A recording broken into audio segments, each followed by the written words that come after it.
Hello student, तो अभी हम लोग सॉल्व करने वाले हैं क्लास 12 एनसीईआरटी के पहले chapter electric charge and fields के क्वेश्चन नंबर 1.22 से 1.24 तक। और स्टूडेंट इसके पहले के जितने भी क्वेश्चन हैं उन सारे क्वेश्चन के सॉल्यूशन के लिंक आपको नीचे डिस्क्रिप्शन बॉक्स में मिल जाएंगे या फिर आप प्लेलिस्ट में भी जाकर देख सकते हैं। और साथ ही साथ स्टूडेंट हम लोगों ने अब तक एससी वर्मा के पहले और दूसरे chapter electric field and potential और गॉसेज लॉ के सारे क्वेश्चन को सॉल्व कर दिया है।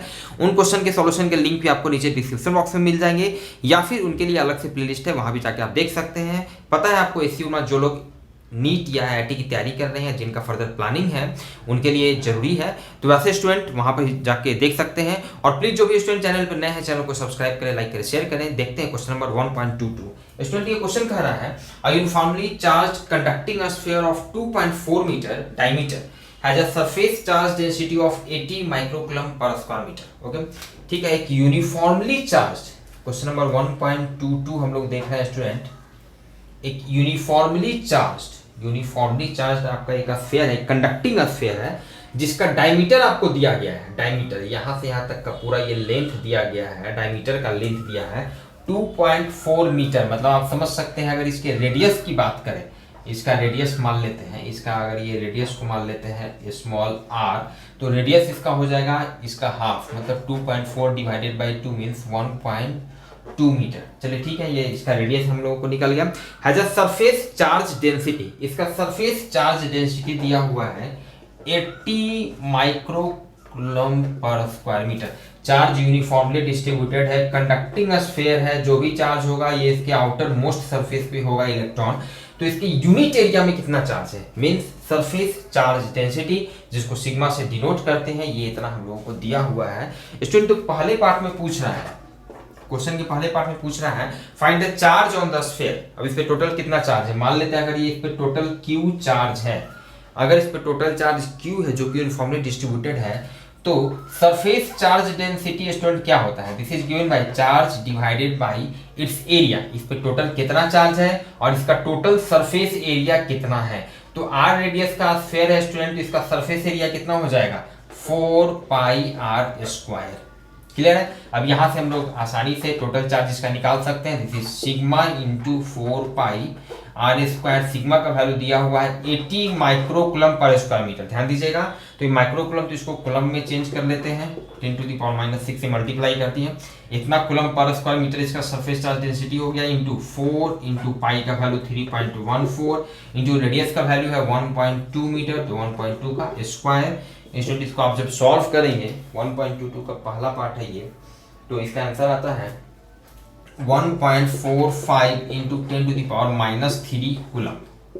इतना टोटल चार्ज है इस पे। Clear student. बी पार्ट में पूछ रहा है what is the total electric flux living the surface of the sphere. Total electric flux का वैल्यू स्टूडेंट हमें निकालना है, बहुत ही आसान है। टोटल इलेक्ट्रिक फ्लक्स, जब टोटल चार्ज, हम लोगों को टोटल चार्ज पता है, तो गॉसेस थ्योरम से टोटल फ्लक्स जो होता है this is given by total charge divided by epsilon naught. Clear है। तो what is the total electric flux, यहाँ से टोटल इलेक्ट्रिक फ्लक्स हम निकाल सकते हैं। टोटल चार्ज हम लोगों को पता है, एप्सिलॉन नॉट से डिवाइड करेंगे, मींस 1.45 इंटू 10⁻³ एप्सिलॉन नॉट का वैल्यू 8.85 इंटू 10⁻12, इतना newton metre square per coulomb. Clear है स्टूडेंट। इसको जब आप सॉल्व करेंगे then you will get 1.6 into 10⁸ newton metre square per coulomb. Obviously हमारा पर्पस है, हमारा मोटो है फिजिक्स सीखना, तो आप समझ सकती हैं सिंपल कैलकुलेशन है, मल्टीप्लिकेशन डिवीजन वगैरह, तो दैट्स नॉट वेरी इंपॉर्टेंट। ये आपको करना है प्रैक्टिस से, जो कि आप अपने स्पीड को बढ़ा सकते हैं। क्लियर है। देखते हैं student question number 1.23।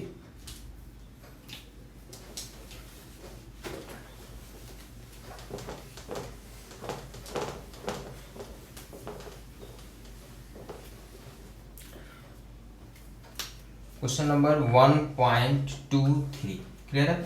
An infinite line charge produces a field of this Newton per coulomb at a distance of 2 cm. Calculate linear charge density. एक infinite length का एक line charge है, like this, infinite length का, dot dot dot dot, ठीक है, जिस पे charge इस तरह से यूनिफॉर्मली डिस्ट्रीब्यूटेड है। क्लियर है। और इससे 2 सेंटीमीटर के डिस्टेंस पे, 2 सेंटीमीटर के डिस्टेंस पे इलेक्ट्रिक फील्ड का वैल्यू दिया हुआ है। Infinite produces a field of, ये जो इलेक्ट्रिक फील्ड है, इस इलेक्ट्रिक फील्ड का वैल्यू दिया हुआ है student, this is 9 into 10⁴ Newton पर कूलम, न्यूटन पर कूलम। ठीक है, तो पूछ रहा है calculate linear charge density, linear charge density जिसको नॉर्मली हम लोग लेमडा से रिप्रेजेंट करते हैं। तो मान लेते हैं इसका लीनियर चार्ज डेंसिटी अगर लेमडा है तो इस लेमडा का वैल्यू निकालना है। Clear student? अब यहाँ पे आपको एक ये रिजल्ट पता होना चाहिए कि इनफाइनाइट लाइन चार्ज के चलते आर डिस्टेंस पे, अगर ये मान लिया आर डिस्टेंस इन जनरल लिख लेते हैं, तो आर डिस्टेंस पे जो इलेक्ट्रिक फील्ड का वैल्यू होता है this is given by 2k lambda by r. ये फॉर्मूला आपको पता होना चाहिए। क्लियर? अब ये फॉर्मूला कैसे आता है, इसको गॉसेस लॉ की सहायता से बहुत डिटेल में अच्छी तरह हम लोग गॉसेस लॉ के एप्लीकेशन में सीख चुके हैं, और उस थ्योरी का लिंक भी आपको नीचे डिस्क्रिप्शन बॉक्स में मिल जाएगा। ये कैसे इनफाइनाइट लाइन चार्ज से हम लोग इलेक्ट्रिक फील्ड का वैल्यू निकालते हैं किसी डिस्टेंस आर पे गॉसेस लॉ का यूज करके, तो ये सब वहाँ पे डिटेल आपको मिल जाएगा। इवन देन ये एज ए फॉर्मूला आपको याद रखना चाहिए। क्लियर है? तो 2k लेमडा बाई आर, जहां पर k जो होता है 1/4 पे epsilon not having value 9 into 10⁹। Clear student? तो यहां से आप देख सकते हैं बहुत ही आसानी से E का वैल्यू हमें पता है 2k पता है, R पता है, लेमडा यहां से निकल जाएगा। क्लियर है? देखते हैं, चलिए इलेक्ट्रिक फील्ड का वैल्यू हो गया 9 into 10⁴ equals to 2 into k का वैल्यू हो गया 1/4 पे एप्सिलॉन नॉट, मतलब 9 इंटू 10⁹ उसका वैल्यू होता है, into lambda divided by r का वैल्यू कितना है 2 centimetre, means 2 into 10⁻² metre. Clear है?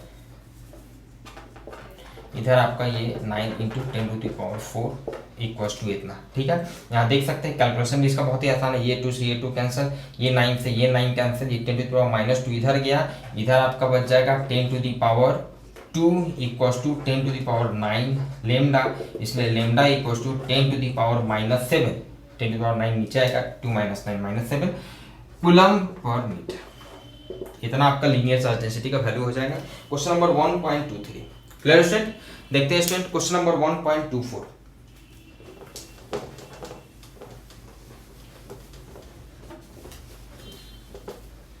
क्वेश्चन नंबर 1.24 ये क्वेश्चन कह रहा है Two large thin metal plates are parallel and close to each other। चलिए दो मेटल प्लेट्स हैं parallel and close to each other. ठीक है, दो इस तरह का एक मान लेते हैं।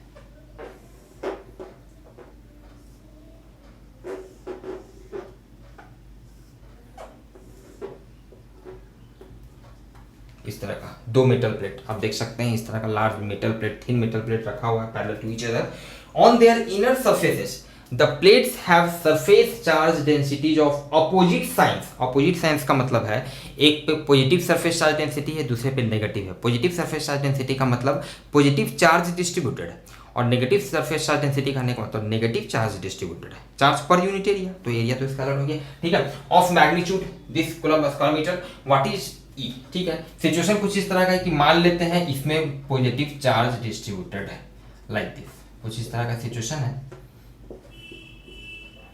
इनफैक्ट इस चीज को भी स्टूडेंट हम लोगों ने थ्योरी में देखा है, ये एग्जांपल आपको हम थ्योरी में भी बताए हैं। चलिए ठीक है, और इस पे जो सरफेस चार्ज डेंसिटी है दिस इज प्लस सिग्मा, इस पे जो सरफेस चार्ज डेंसिटी है दिस इज माइनस सिग्मा, और सिग्मा का वैल्यू दिया हुआ है this is 17 into 10⁻22 coulomb per metre square. ठीक है, दिया हुआ है। तो क्वेश्चन का पहला पार्ट पूछ रहा है व्हाट इज इलेक्ट्रिक फील्ड का मैग्नीट्यूड निकालना है in the outer region of the first plate. ये मान ले फर्स्ट प्लेट है, मान लेते हैं ये आपका पहला प्लेट, इसको मानते हैं, इसको दूसरा प्लेट मानते हैं। तो पहला प्लेट का जो आउटर रीजन है, ये रीजन हो गया, इसका आउटर रीजन हो गया, ये दोनों के बीच का रीजन हो गया, ये दूसरे प्लेट का आउटर रीजन हो गया।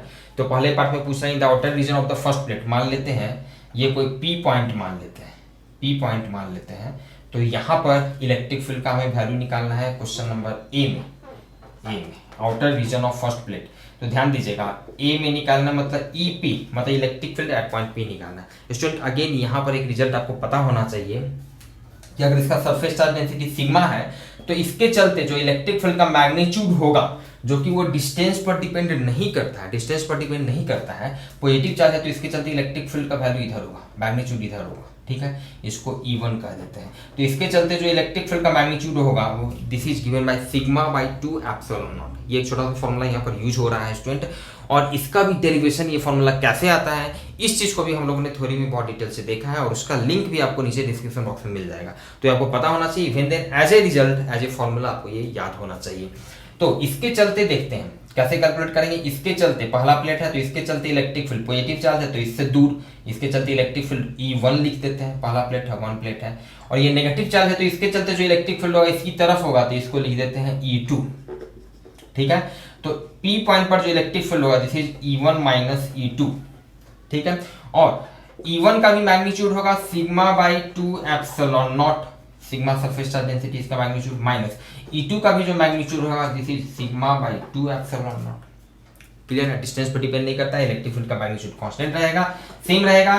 This becomes finally zero answer. ये पार्ट का आंसर जीरो हो गया। बी पार्ट में स्टूडेंट, बी पार्ट में कह रहा है in the outer region of the surf second plate. अब ये सेकेंड प्लेट है, इसका जो आउटर रीजन है तो मान लेते हैं ये पॉइंट है, ये Q पॉइंट मान लेते हैं।